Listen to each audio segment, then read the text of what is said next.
Hello and welcome to Lansing Pulse. I'm Ken Miller, joined as always by City Administrator Tim Vandall.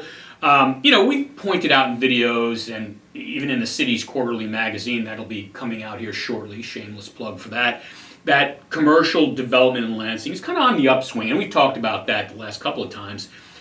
First, and this is just to give people an idea, talk about the work and the length of time that these efforts take.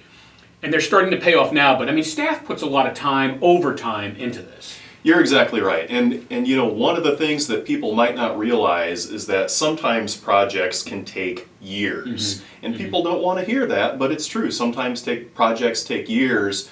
Quick Trip, for example, a lot of that started off when Mayor Kirby was mayor, when Mayor Smith was mayor, and it took a long time.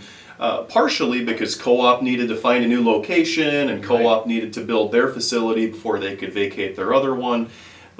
So projects take a long time. One of the things that I was thinking about though, in my 12 years as a city administrator here and in central Kansas, probably the fastest commercial development project I've ever been a witness to was that club car wash project. Right. And it got me thinking, what were the traits of that club car wash project and how can we apply that to other locations in Lansing? And so you look at the club car wash one, which was a pretty straightforward, quick development. There was vacant land, busy intersection, utilities were nearby, a proven business model. They were putting their car wash next to what they knew was going to be a successful gas station. So, that was something that really made that project move very quickly. And so you translate that to some other locations in Lansing. Town Center now. Lansing owns Town Center. Our purchase price, or the sale price that we're asking for Town Center is about $80,000 an acre. It was $250,000 an acre just a couple years ago. It's on a state highway with 25 to 30,000 vehicles per day. Utilities are close by. So when the city purchased that Town Center property, we feel like we're trying to get things rolling out there. We feel like those traits that made the club car wash project very succinct, we're going to make that happen hopefully in Town Center. And quite honestly, the fact that we're hoping to see Family Eye Care get rolling out there pretty soon, that's going to be the first construction in Town Center for the last 10 years. And so that we're really excited to see them kick off. So would you say it's kind of like the proverbial snowball rolling down the hill? You mentioned the car wash went in because a lot of it had to do with Quick Trip being there, kind of a magnet. So you get one anchor. Does that everything just accelerates from that point? And obviously I'm talking about Town Center. We think it will. And the other thing that Matt Schmitz, our Community and Economic Development Director, and I talk about is this phrase, growth begets growth. And all of a sudden, say, you build Ken's restaurant somewhere, and then all of a sudden, maybe an accountant will want to be close to you, maybe some type of office facility, maybe, X, Y, Z. So it really is true that once you get a little bit of growth going, more places and more things will start kicking off. And we're seeing that too. Like we had talked a while back about Harbor Freight. I'm not sure Harbor Freight goes where they're going if Quick Trip and the car wash isn't there. And there's another prospect on K7 that's looking at a property I think kind of midway through K7 here in Lansing. And that's another prospect that we're pretty excited about. So there's a lot of things going on that they take time. These businesses have to do their studies to make sure it meets their requirements. But these things take time, but we're excited about a lot of stuff. And let me pick up on something you just said. You mentioned prospect. You obviously didn't give a name. Talk a little bit about why we can't give you a name of somebody that's coming in, even if they're 95% of the way down. And it has more to do with them and their competition fears than anything else. Yeah, that's a big part of it is they don't want to say, hey, we're building XYZ here and it'll take 18 months, and then their competition knows about it and can kind of take steps against that. Beyond that too, though, a lot of times these companies will have letters of intent or the option to purchase property, and then while they're doing that, they'll be doing studies to see if it's feasible, if it will be a good fit, because it all comes down to capitalism. Can this business make money? Right. And that's the thing. People always will throw out there, I think XYZ business should come to Lansing, and we would love that. Right. But these businesses know their bottom line better than I do. Right. And if they feel like they're not going to be able to turn a sufficient profit, we can't force them to build in Lansing. Right. So, Right. but there are a lot of prospects right now. We're really excited about them, and I think people are going to see a lot of things happening, especially in that town center area, in the next year and a half. All right, so that's growth, and that's the good news about growth. But growth also brings some aches and pains, and we've kind of seen that recently at the K7 and Eisenhower intersection. We're going to see it again there soon. Talk a little bit about infrastructure updates and what needs to take place oftentimes when, not only when growth is planned, like you know somebody's coming in, but maybe even to attract somebody's interest. Yeah, no, that's a really good point. That example you gave, the K7 and Eisenhower intersection, that was the busiest intersection in Leavenworth County, even before Quick Trip came in. Right. So as Quick Trip was kind of confirmed and coming in, but before they had broken ground, we were applying for grants, we were communicating with the city of Leavenworth, we were starting some preliminary design ideas, just to be sure that that intersection could handle that Quick Trip. Because the thing is, again, it was incredibly busy before. Quick Trip was going to create so much more traffic. So we were trying to do all of these plans, I guess, so the traffic could accommodate that new business. And quite frankly, though, it's been a little bit painful this summer. Sure. Utility relocation has taken longer than we thought. Evergy did a fantastic job moving their lines, and they even buried some of their overhead lines under K7. Right. So Evergy did a fantastic job. Kansas Gas has had some delays, and that's been challenging. And one of the things that I tell people with stuff like that, if this was just the regular construction phase of the project, we would have our contractor and we could say, hey, Ken's construction company, move these cones when you're done working, or try to be done by... You have control over it. We have control over Right. it, whereas when Kansas Gas is moving their gas lines, we don't have very much control over Kansas Gas. So that's one of the things that makes it challenging.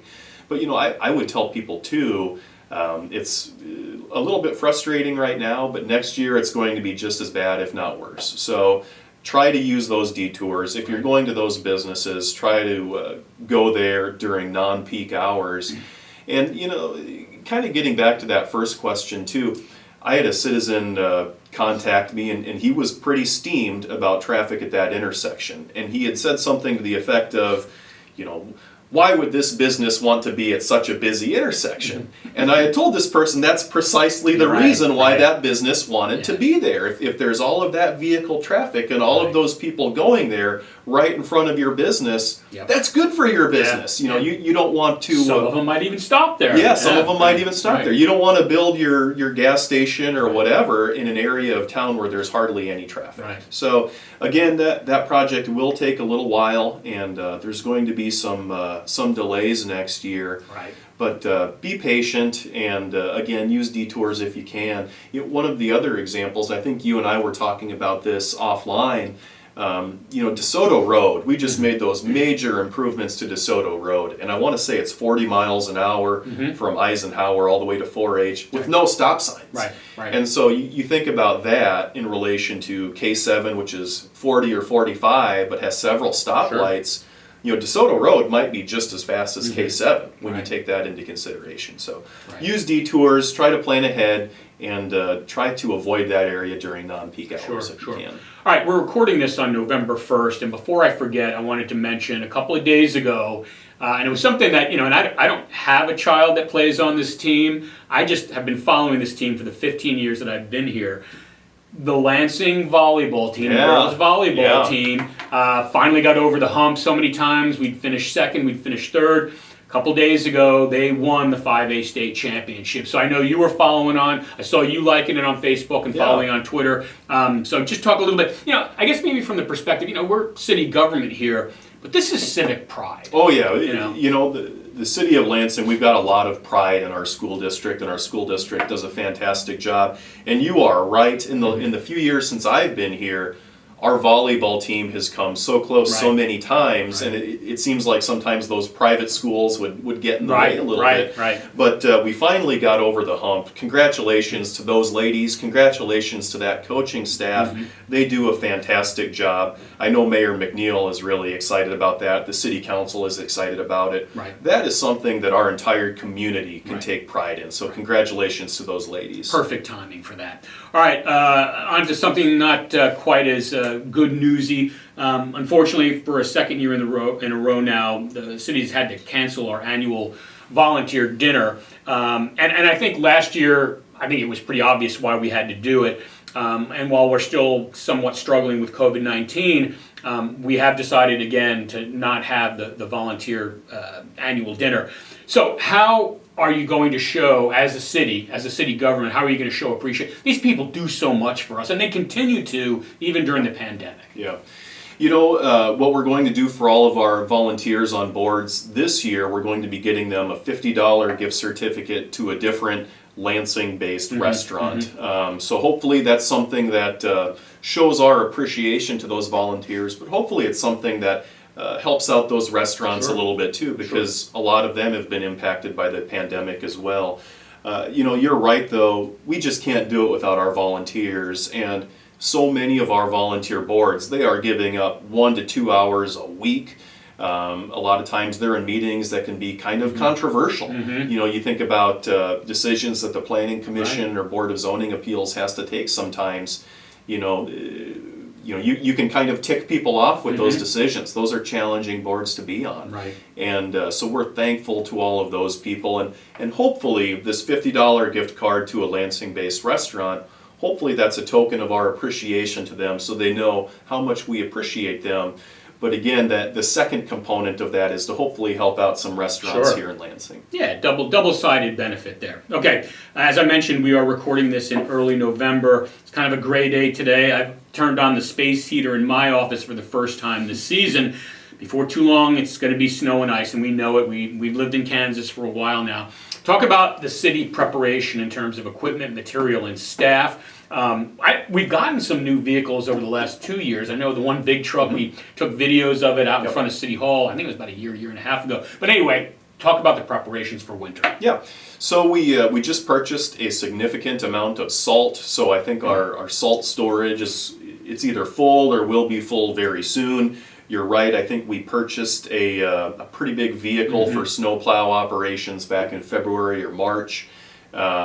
And then I do think though, I think we're short one person for the snow removal staff. But other than that, I think those guys are primed and ready to go. I know they keep tabs on that weather forecast, and before that, I think they always make sure that all of the vehicles are ready to go. If you drive by our street shop, you'll see those plows there on their hangers and or the spreaders and everything. Right. And then the other thing that I'm incredibly excited about too. For the first time in a long time, we have a new street superintendent as well. And Kenny Payne has been with us for such a long time, and he does a fantastic job. And I know he's going to continue to do a great job. And then Chris Herman is the foreman in our street department now. He just got recently promoted. Exactly, just got recently promoted.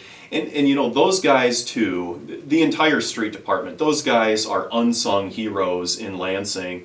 You think about what they have to go through sometimes. They'll be working 12-hour shifts in the dead of night in blizzard conditions, stressful conditions, to keep our roads clear, to keep people safe. So we're so thankful for those guys. I know we kind of have a reputation for having A+ snow removal here in Lansing. And so I know those guys are going to carry on that tradition. But we're just so proud of them, so thankful for them. And I think they're prepared, and I know it'll be a successful year for them. All right, I've been speaking with Lansing City Administrator Tim Vandall. For Lansing Pulse, I'm Ken Miller.